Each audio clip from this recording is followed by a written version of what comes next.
Selamat pagi Bapak Ibu Jemaat GKI Pondok Makmur dan jemaat yang lain dimanapun berada. Salam sehat. Semoga Bapak Ibu yang ada di rumah maupun dimanapun dalam keadaan sehat dan tentunya tetap semangat di dalam Tuhan. Pada saat ini doa pagi secara online. Sebelum kita mulai, Bapak Ibu mari berdoa. Allah Sang Sumber Kasih, sungguh bersyukur dan terima kasih malam hari ini kami boleh istirahat dengan baik. Dan saat ini, pagi ini, kami bangun dengan segala kekuatan dan kesehatan yang Tuhan sudah berikan. Sebelum kami melakukan aktivitas, kami hendak mendengarkan renungan firman Tuhan melalui doa pagi online. Berkati Tuhan dari awal, pertengahan hingga akhir. Biarlah Roh Kudus Tuhan memampukan hamba-Mu yang sederhana ini, sehingga apa yang disampaikan menjadi berkat. Terima kasih Tuhan Yesus. Di dalam nama Yesus kami berdoa dan berucap syukur. Amin. Ya, bacaan kali ini saya ambil dari Lukas 2 ayatnya yang ke-11. Saya akan bacakan.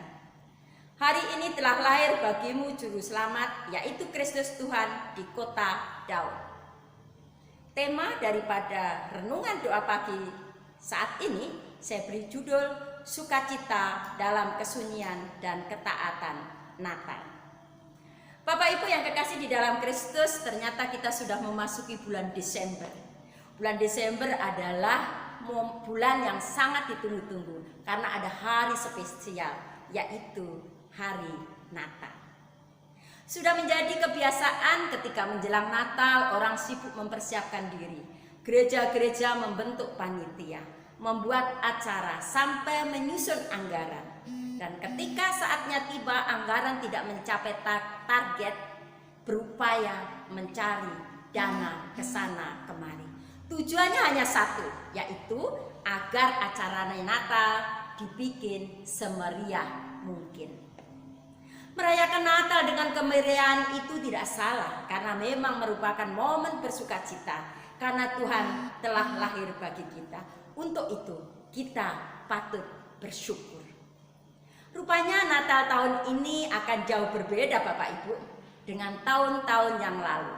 Natal kali ini kita dipaksa untuk merayakan Natal secara lebih sederhana, lebih hening, bahkan mungkin akan terasa lebih sepi.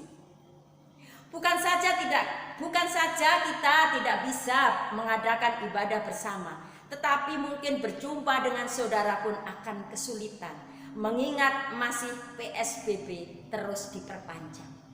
Jadi akan berkunjung ke tempat saudara, ke tempat sahabat-sahabat terdekat pun untuk tahun ini rupanya tidak bisa. Bapak Ibu yang kekasih di dalam Kristus, keheningan Natal tahun ini memaksa kita melihat kembali peristiwa Natal yang sesungguhnya yang terjadi 2000 tahun yang lalu. Saat itu juga tidak ada keramaian, tidak ada bersibuk ria, tidak ada drama, tidak ada dekorasi, tidak ada makan-makan. Yang ada adalah malam yang sepi dan dingin.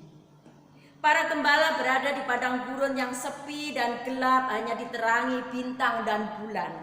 Maria melahirkan bayi Yesus harus di tempat yang tidak layak dan hanya ditemani oleh suaminya Yusuf. Bagi Maria, peristiwa Natal adalah peristiwa yang sangat menyengsarakan dan penuh pengorbanan. Mengapa saya katakan demikian? Karena Maria seorang perawan harus menanggung malu karena hamil sebelum menikah dan melahirkan di tempat yang tidak layak, yang semestinya tidak untuk orang melahirkan. Orang melahirkan biasanya di rumah sakit, namun ini adalah di kandang domba. Bapak Ibu yang kekasih di dalam Kristus, setelah melahirkan bayi Yesus harus mengungsi dengan perjalanan yang sangat jauh dan melelahkan, yaitu di kota Mesir, agar anaknya terhindar dari ancaman Herodes. Oleh sebab itu, umat Katolik menempatkan Maria sebagai perempuan yang paling terhormat karena pengorbanan dan ketaatan kepada misi Allah. Dan sangat luar biasa, kita harus hargai. Ini adalah wanita yang dianggap wanita paling sempurna. Bagi orang Majus, Natal adalah ziarah yang panjang dalam rangka menemukan Tuhan dan memberikan persembahan paling berharga bagi kemuliaannya. Peristiwa kelahiran Yesus pada saat itu suasananya bukan cuma sepi, tetapi juga mencekam karena ada ancaman Herodes, sehingga segala upaya dilakukan untuk menyelamatkan bayi Yesus.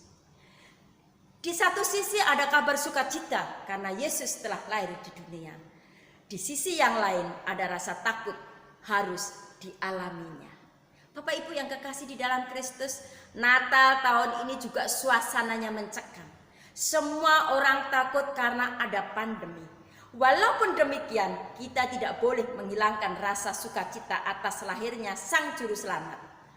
Maria, Yusuf, para gembala, orang Majus sudah memberikan teladan kesetiaan yang luar biasa pada kita. Walaupun dalam keadaan yang sangat sulit, mereka tetap memberikan yang terbaik bagi Tuhan. Bapak Ibu yang kekasih di dalam Kristus, renungan pagi ini saya memberikan tema sukacita dalam kesunyian dan ketaatan Natal. Hari esok kita memasuki Minggu Advent kedua. Di masa penantian ini, apa yang hendak kita lakukan sebagai pengikut Kristus? Yang pertama, kita diajak, sesulit apapun keadaan kita, mari kita tetap bersukacita dan bersyukur. Walaupun kita tidak bisa beribadah di gereja, merayakan Natal di gereja, namun kita tetap bersyukur. Kita boleh merayakan Natal bersama keluarga di rumah masing-masing. Kita bisa hiasi hati kita ini dengan sukacita karena kita merasakan Yesus telah lahir di dunia. Yang kedua, di dalam masa penantian ini kita harus berubah dari yang tidak baik menuju yang baik. Secara manusia tidak ada yang sempurna. Semua orang melakukan kesalahan. Namun di momen spesial ini kita diajak untuk ada satu perubahan di dalam kehidupan kita, di dalam karakter kita, di dalam tingkah laku kita. Yang ketiga, sehubungan dengan masa pandemi kita harus mentaati protokol kesehatan. Kita harus cuci tangan, memakai masker, menghindari kerumunan. Dan diupayakan jika tidak perlu sebaiknya tetap di rumah, bekerja di rumah. Namun jika memungkinkan harus keluar, kita juga harus hati-hati mengingat pandemi masih sangat tinggi. Yang keempat, ini adalah yang terakhir. Kita harus aktif, tidak boleh pasif dalam penantian ini. Karena menanti itu adalah pekerjaan yang sangat membosankan dan tidak enak. Oleh sebab itu harus dibarengi dengan yang pemikiran yang positif dan melakukan hal-hal yang aktif. Masing-masing sudah diberikan talenta, masing-masing sudah diberikan kemampuan. Mari talenta yang Tuhan berikan ini kita manfaatkan sebaik-baiknya. Bapak Ibu yang kekasih di dalam Kristus, mari masing-masing mempersiapkan diri di dalam penantian ini dengan hati yang tulus dan penuh sukacita, walaupun kondisi yang kurang baik, namun tetap menghayati arti Natal yang sesungguhnya. Dan mari setiap pergumulan dan persoalan kita bawa di dalam doa. Bapak Ibu yang kekasih di dalam Kristus, mari kita memasuki doa syafaat. Mari kita berdoa. Sungguh kami mengucap syukur dan terima kasih atas anugerah dan kasih Tuhan yang begitu luar biasa kepada setiap umat-Mu. Kami boleh bersyukur pada saat ini kami boleh memasuki bulan Desember dan kami boleh mengenang arti kelahiran Yesus. Biarlah Tuhan renungan pada pagi hari ini boleh menjadi kekuatan buat kami dan menjadi kekuatan untuk para pendengar dimanapun berada. Pada saat ini kami mau bersyafaat untuk gerejamu Pondok Makmur dan jemaat-jemaat yang lain dimanapun berada. Apapun yang menjadi pergumulan saat ini, baik tentang sakit penyakit, merindukan momongan yang pertama, merindukan jodoh, merindukan pekerjaan, merindukan pergumulan apapun, mari Tuhan ikut campur tangan di dalamnya. Dan saat ini kami berdoa untuk bangsa Indonesia yang kami cintai ini, berikan kedamaian dan kemakmuran. Terima kasih Tuhan Yesus, di dalam nama Yesus kami sudah berdoa dan berucap syukur. Amin.